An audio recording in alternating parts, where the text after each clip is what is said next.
But for those who are already here, my name is LaTanya Spencer. I'm the Community Involvement Coordinator with EPA for the Kerr McGee Chemical Corporation site in Navassa, North Carolina. This is our Operable Unit 1 proposed plan meeting. And this meeting will be recorded. And so by participating, you are acknowledging and consenting to be recorded. We will also have a transcriptionist on this call. So everything on this call will be used for the responsiveness summary and the record of decision for the Kerr McGee Chemical Corporation Operable Unit 1 Navassa site. So this evening for this meeting, we will have a few people speaking, and from EPA, myself, LaTanya Spencer. We also have Eric Spalvins, who's the Remedial Project Manager with EPA. We have Richard Elliott, who's the Project Manager with Greenfield Multi-State Trust. And we have Dave Madison, who's with the North Carolina Department of Environmental Quality. At this time, if we have anyone from the media present, if you would put your information to the chat so that we'll know that media is present on the call. Also, if there's any congressional or congressional aides present, if you would put your information to the chat as well so that we can acknowledge you and also know that you're present. Our agenda for this evening is that we're going to have Eric to do the presentation for Operable Unit 1 for the proposed plan. Afterwards, we would have question and answer. We're asking everyone to please mute your lines during the presentation. If you have any questions, if you would write them down, or you can put them into the chat, and Anna or myself will read the questions during the question and answer session, or you can hold your questions and you can raise your hand or take your phones off of mute and ask your question during the question and answer session. During the question and answer session, we have a transcriptionist, as mentioned before, so please state your name and then your question for the transcriptionist to get everything down. If you forget, I will probably interrupt you and ask you or remind you to state your name, especially if you ask another question after someone else. If you ask a question after your last question, you don't have to state your name again, but if someone else asks a question before you, please state your name again each time you ask a question. So with that, we are going to go ahead and get started and have Eric to do his presentation, and then we will go into question and answer. And again, please put all phones on mute. Thank you. Thanks, Tanya. Appreciate it. Thanks, everybody, for joining us. This is a little bit different from what we normally do, so bear with me as this is the first one of these I've done. The goal of this presentation is like any other proposed plan public meeting. We are here to talk about the proposed plan for Operable Unit 1. We've got here we have the links that go to the document as it's posted on the internet, and the link for the administrative record where we have all the documents we use for this decision. The EPA site profile page is at the bottom of this slide, and if the public needs internet access, you can review this online administrative record at the community center in Navassa by appointment or at the Leland Library during their hours. Our public comment period ends February 26th, so please submit public comments by mail, email, or phone. I'll have contact information for that here on this slide. You can send it by mail if you would like to. You can also email it to myself or to LaTanya, or you can call LaTanya and I, and we can write down your comments and get those into the responsiveness summary. So my agenda here is what I'd like to do is give a quick overview of Operable Unit 1, which is updated from the previous proposed plan, talk a little bit about the Superfund process, and then get into the details of Operable Unit 1. This proposed plan that we issued in 2021 replaces the previous proposed plan from 2019. Based on our comments we got from the 2019 proposed plan, EPA and the state decided to take a look at residential land uses for Operable Unit 1. And as a result of the change in land use, we went ahead and requested some additional sampling. Based on this sampling, about 1.4 acres right here, that's shaded in gray, we found that that does not meet the no action criteria for residential land use. And so we are excluding that from the current proposed plan. And so the area for this operable unit is 20.2 acres. It's the light shaded area here. It meets the no action criteria for EPA and the no action or the unrestricted use criteria for the state. And so to understand a little bit about what the no action means, I want to talk a little bit about the typical Superfund process. Normally, a site is listed on the national priorities list if it's contaminated badly enough. And EPA conducts a remedial investigation. And part of that is to do risk assessments where we evaluate the risk to human health and to the environment. We move then to a feasibility study where we evaluate the potential ways to fix the contamination or to resolve the risk that we find. And we issue a proposed plan where EPA lays out what it proposes to do based on a feasibility study. That's the step that we're in now. Then we prepare a record of decision that incorporates a response to public comments and officially selects EPA's decision. The following that is a design and the actual remedial action to implement the cleanup. And then at the end of the process, when all of the cleanup work is done, we delete the site from the national priorities list. And in this case, when you have a no action ROD, it's a little different. When you do the risk assessment, if you find that you don't have an unacceptable risk, then you don't need to do a feasibility study and you go to a proposed plan, and which is what we're doing now, proposing a no action required to ensure protectiveness. And that's followed by a no action ROD. And in this case, you don't need to do a design or a cleanup action, and you can move straight to the partial deletion from the national priorities list. In this case, we hope that we can move the Operable Unit 1 to what we call partial deletion from the national priorities list in fall of this year. And so important question then is, what do we mean by unacceptable risk? And so under the statute, CERCLA, and under EPA guidance, EPA calculates the risk posed to a release of a hazardous substance. And the release has to pose an unacceptable risk for EPA to be able to take action under CERCLA, because EPA doesn't have authority to clean up all the contamination everywhere to zero or to take actions based on any detection of contaminant. And so we have this concept of unacceptable risk that guides our decision making. For carcinogens, the level of unacceptable risk is a 1 in 10,000 probability for a person to develop an excess lifetime case of cancer. And then a non-cancer risk is considered unacceptable if the potential exposure is high enough to cause a negative health effect. And so in the risk assessment, we calculate a hazard index to quantify that non-cancer risk. If it's greater than 1, there's an unacceptable risk. And so now I'll talk about OU1, about the site in Navassa specifically, and OU1 and the risk assessments we have done for this site. So we'll kind of go through the operations, the investigations up to 2019, the process we used to change the anticipated land use, what we did in 2020, and then a summary of the risk assessment. So this is the location of the site. It is a wood treating operation. Everybody, I think, knows where it is, but it's located here at Brunswick River and Sturgeon Creek. The pink outline is the historic site property.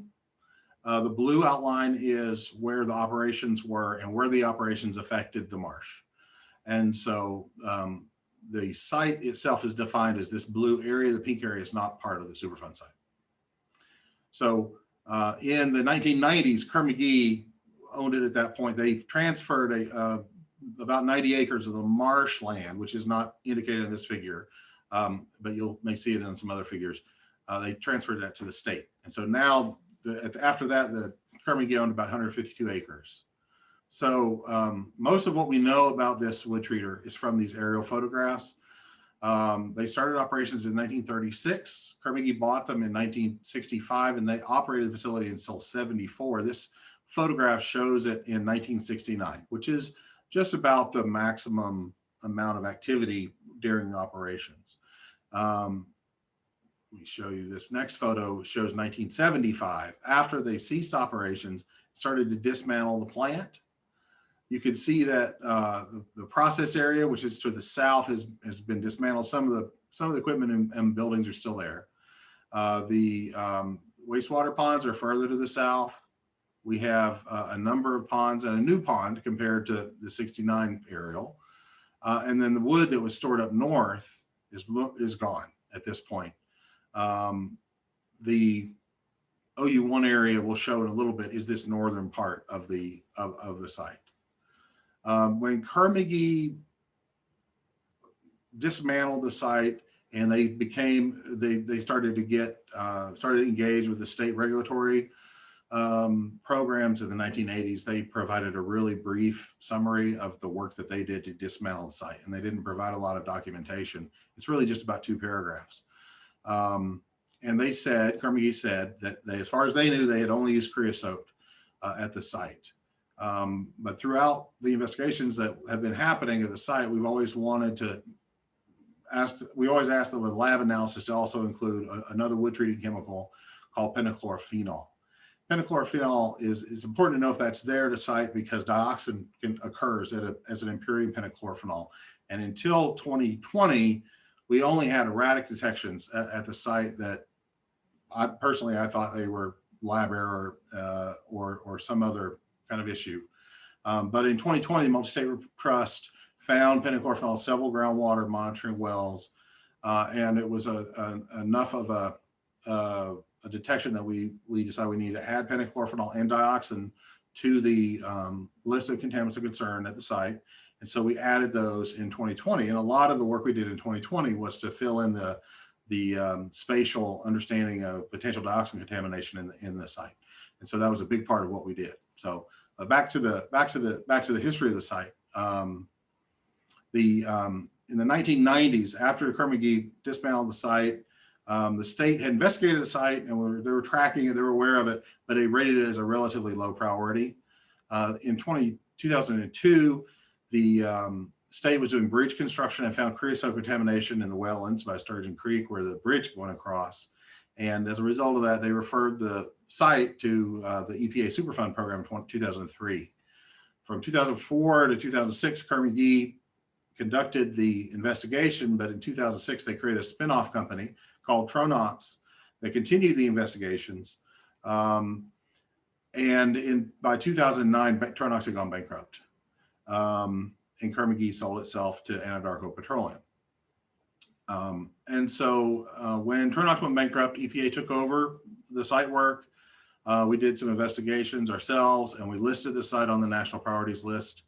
And then in 2011, as part of the bankruptcy court proceedings, the Multi-State Trust was established and they had some initial funding from the bankruptcy settlement, and they took over the investigation at that point with a relatively small amount of funding.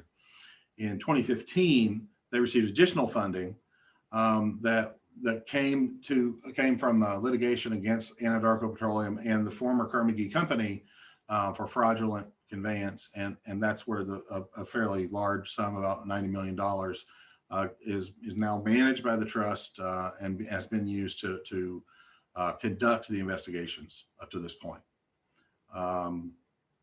So let's see.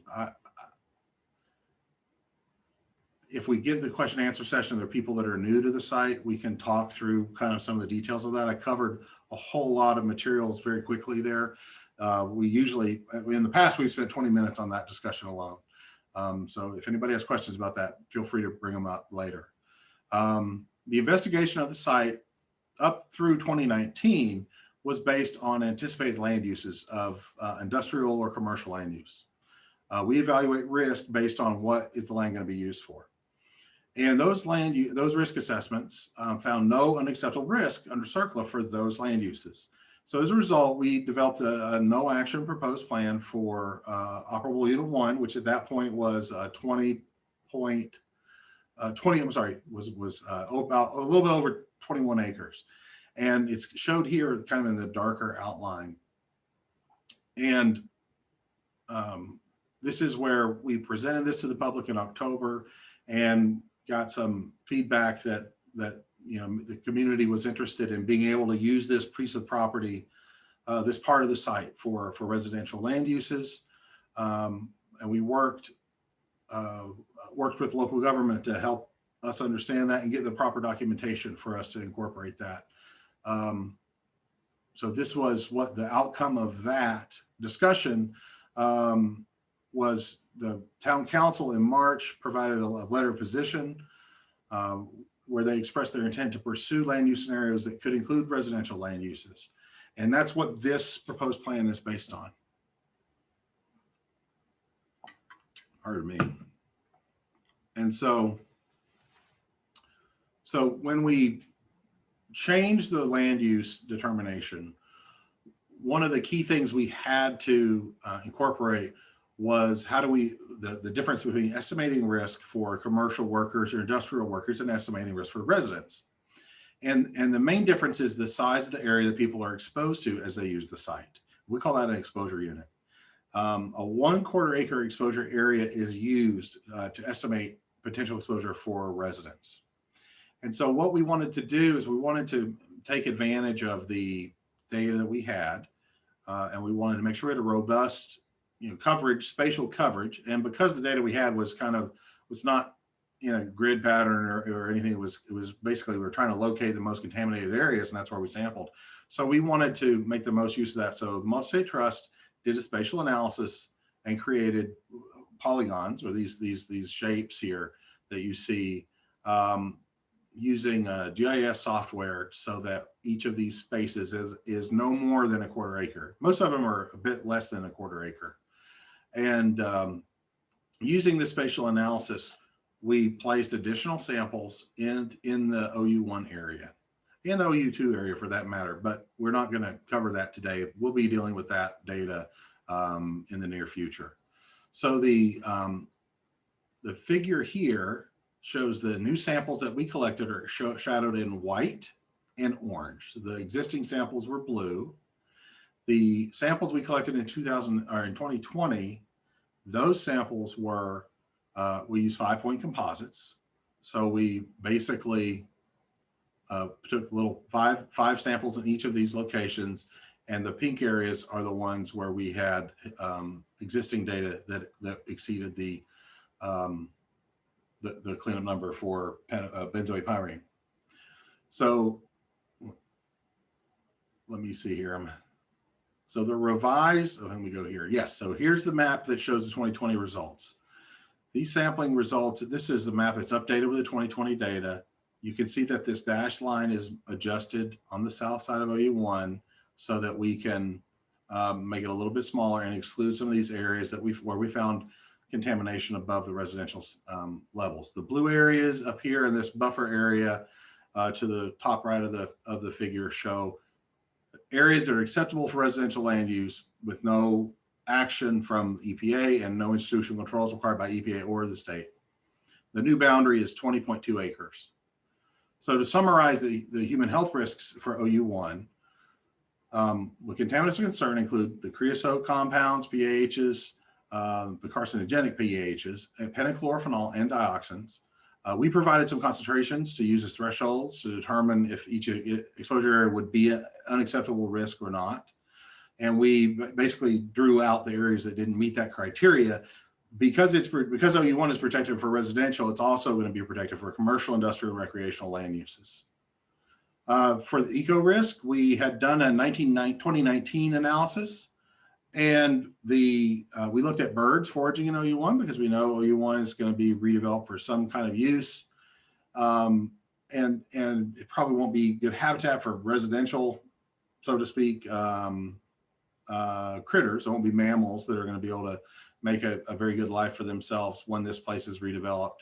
And so we looked at birds foraging in OU1, and we updated that analysis in 2020. And we didn't see an unacceptable risk for ecological receptors. So to summarize where we are now, this yellow area is the OU1 area. This OU1 is 20.2 acres, meets the criteria for no action required to ensure protectiveness. So there's no unacceptable risk for under EPA's program. And then it also meets the state's criteria for unrestricted use, which is a little bit different criteria. But the bottom line is this provides an operable unit 1 that doesn't require an action, doesn't require institutional controls, and it is going to be usable for the community without restrictions. When I say usable for the community, the trust is going to be able to sell this, and it's going to be free of our regulatory program. So here again are the comments, the way for you to submit comments, the links for the proposed plan, the administrative record, and the site profile page. And I think, Tanya, that is it for me. And so I think we're ready to go over to questions. Okay, so just a reminder, we're going into the question and answer session. If you have questions, please raise your hand, or if there's more than one person talking at a time, if you would put your question in the chat. If you can't get in otherwise, when you take your phone off mute or raise your hand, those are the options to get your questions in. We would like it to be done orderly so that our transcriptionists can get everything. And a reminder again to please state your name before each question.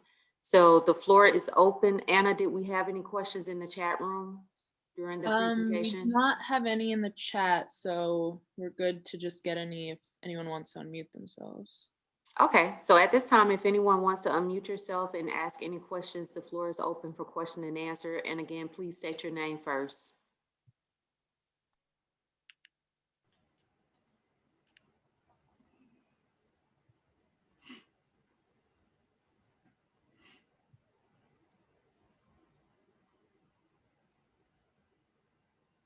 Eric did an awesome job. Nobody has any questions? Well, while you all are thinking of questions, or if you have a question and you're just trying to get off mute right quick, please know that if there's anyone that wants to sign up for additional information as we give information out, you can go to the EPA website, and there's a link inside the website where you can contact me to be added to the mailing list. And also, again, as Eric has here, different links to get to different documents. And the EPA website that I'm referring to is the last one, the EPA site profile page. If you go there, there's a link to sign up for the sign-in.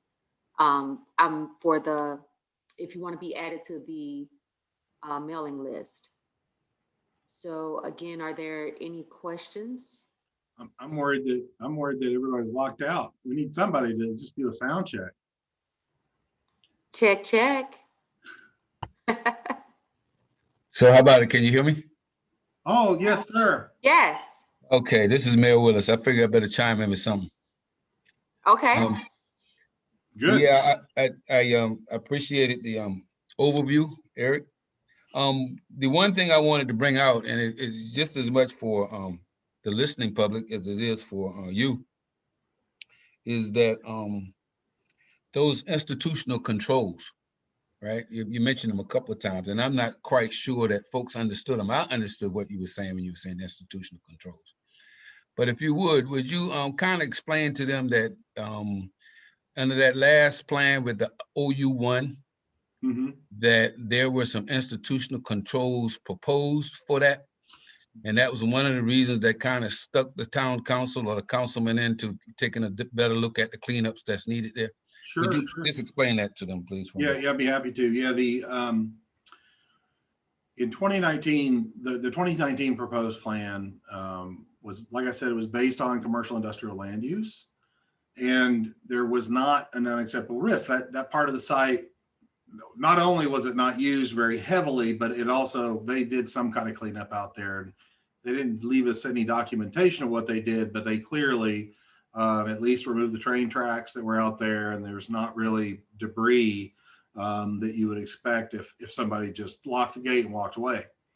And so a lot of the risks that existed, a lot of the contamination that was there was mitigated long ago.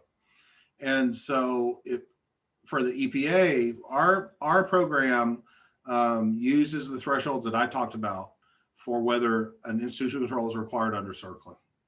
And if we don't have an unacceptable risk, we can't require these institutional controls. But the state's threshold is different from ours. The state's threshold was that, and Dave Madison from the state may chime in and explain it a little bit better than me, but the state's threshold is that if contamination is above an unrestricted use level, then the state wants to see institutional controls so that the people don't use it for something that wouldn't be safe. And because they use that threshold based on unrestricted use versus commercial industrial use, we have different levels that we use for that decision making. So what we had done in 2019 is we had basically we were trying to accommodate the state's framework, but we couldn't adapt it completely. And so we were acknowledging that the state needed ICs, institutional controls in their view, and that they were going to work towards that. And they had already asked the trust to commit to those institutional controls, and the trust had agreed to do it. And so we were referencing that in that proposed plan. And it is a convoluted way to do things, but that is kind of sometimes what you have to do when you have two regulatory programs that don't have the same thresholds for decisions. And so the way that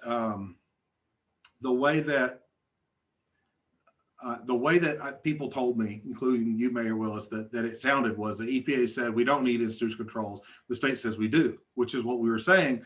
And I know why that would be confusing. That's totally a reasonable thing to be confused about.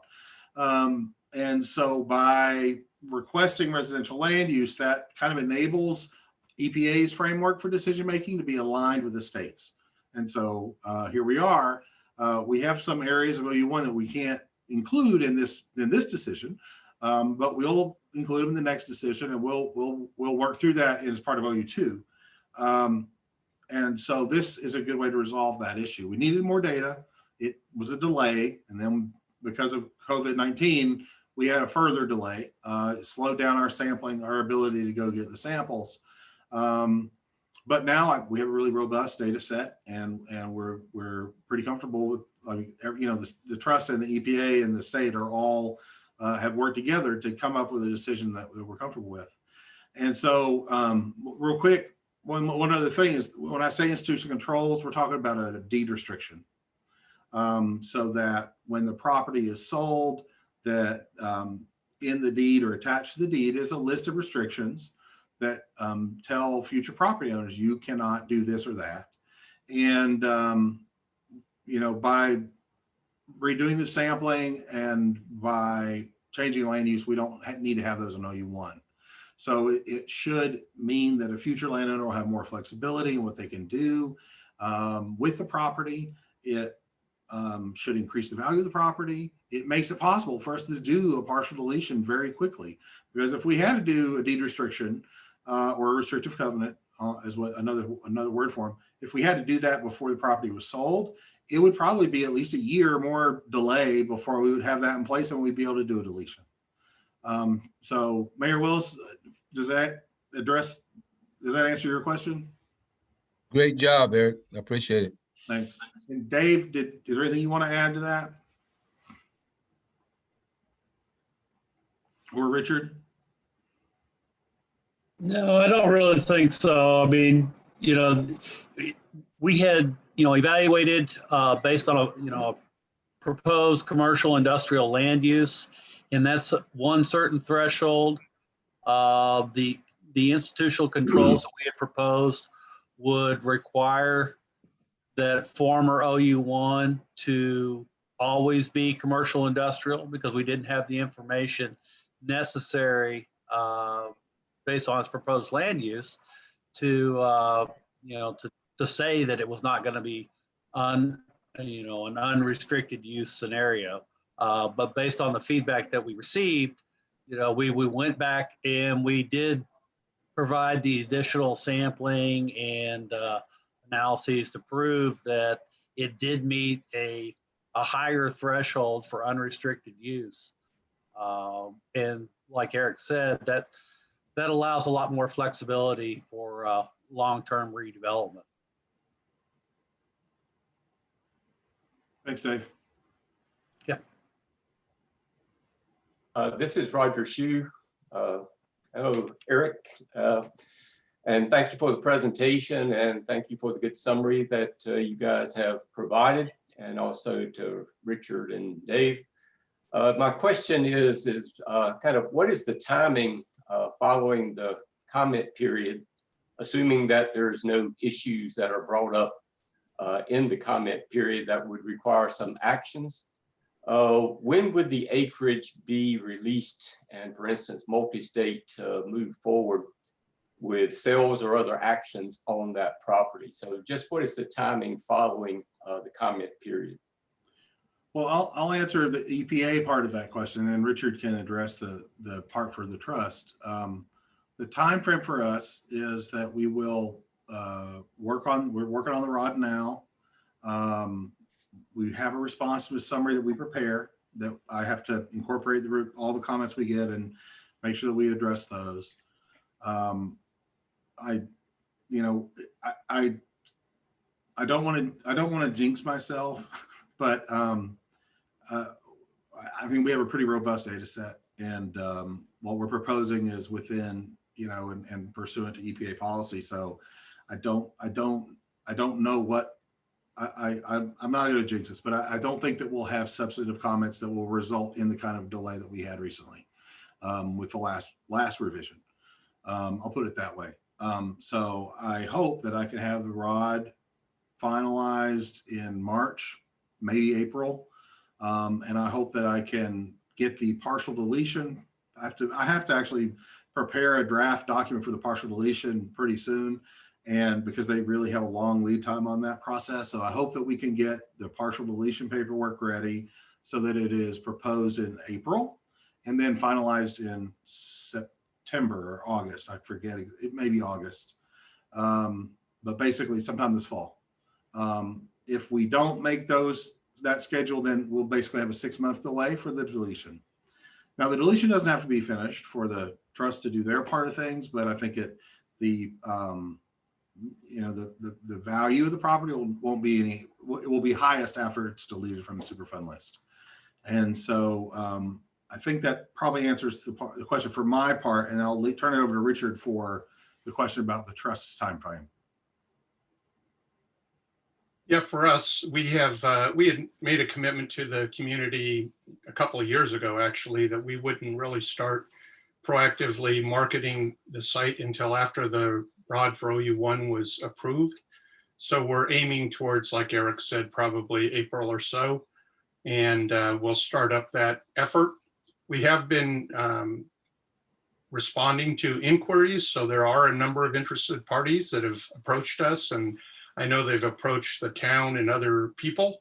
And so we're expecting there to be a fairly robust activity associated with the purchase of the property.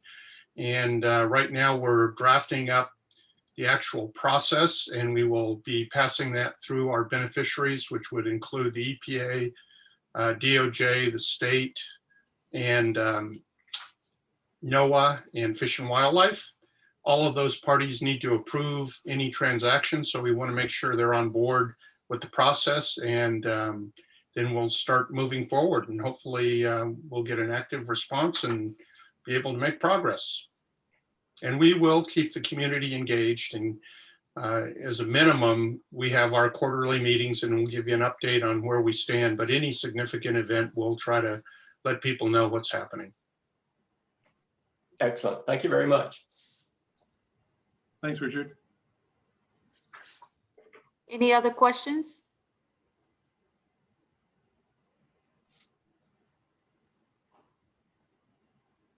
Give people a chance to get off of mute. Yes, no. Well, once again, you still have until February 26th to get your comments in. Our information is here on the screen. And again, the links for the documents that have been used in the administrative record that have been used to come up with this decision are in the administrative record at the link, the second link.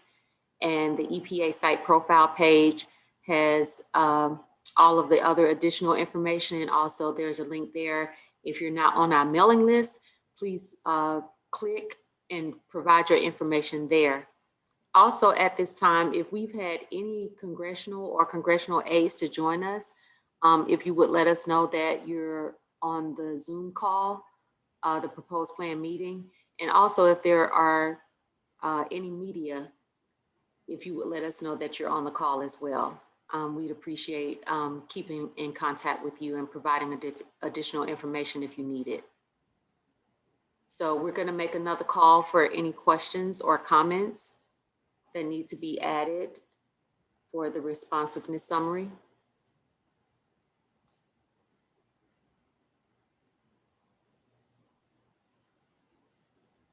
Going once, going twice, 3 times. Anna, did we get anything in the chat? No, nothing in the chat. Okay. Well, if we don't have any other questions at this time, I want to take the time to thank you all for participating in this meeting and remind you again that you still have time to provide comments to us by February 26th. Please take an opportunity to go to our website to look at the additional information, and you may come up with questions at that time. We appreciate y'all and look forward to talking to you again. Thanks for your participation. Thank you, everybody, and be safe out there. And I appreciate you all joining us and making time. And hopefully we'll see you in Navassa sometime this calendar year, hopefully. Thank you all. Good job, Eric. Thank you, Richard. All right. Yep, thank you very much. Thanks for your participation. Thanks, everybody. Bye-bye. Good night. Thanks, everybody. Everybody take care.